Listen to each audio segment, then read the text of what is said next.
أنت مش ملاحظ اللي إحنا كل مرّة بنصعبها على نفسينا، والّا هل إحنا بنحب الصعب ونحب إن إحنا نخش كده في مسار يعني كان ممكن نخش في مسار أسهل منه؟ هل أنتم بتحبوا يعني تصعبوها؟ طيب، أدينا وقاعدة مع الهلال السوداني،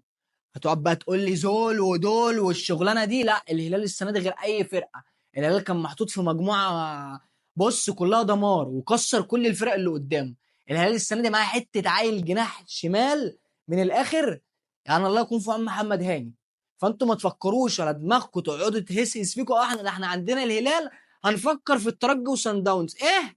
ما أنت اللي ما تعرفوش بقى إن إحنا لو عدّينا الهلال هنقابل الكسبان من الترجي أو صن داونز. عرفت ليه بقى إحنا بنقول نلعب في المجموعات عِدِل، عشان لمّا نركب المجموعة أنت خُد بقى الكبيرة بقى، ده ماتش الإياب بتاع يعني لو أنت وصلت نهائي البطولة مش هنا، هناك، أيًا كان بقى أنت هتلاعب مين، عرفت يا باشا ليه إحنا دايمًا نقول نلعب عشان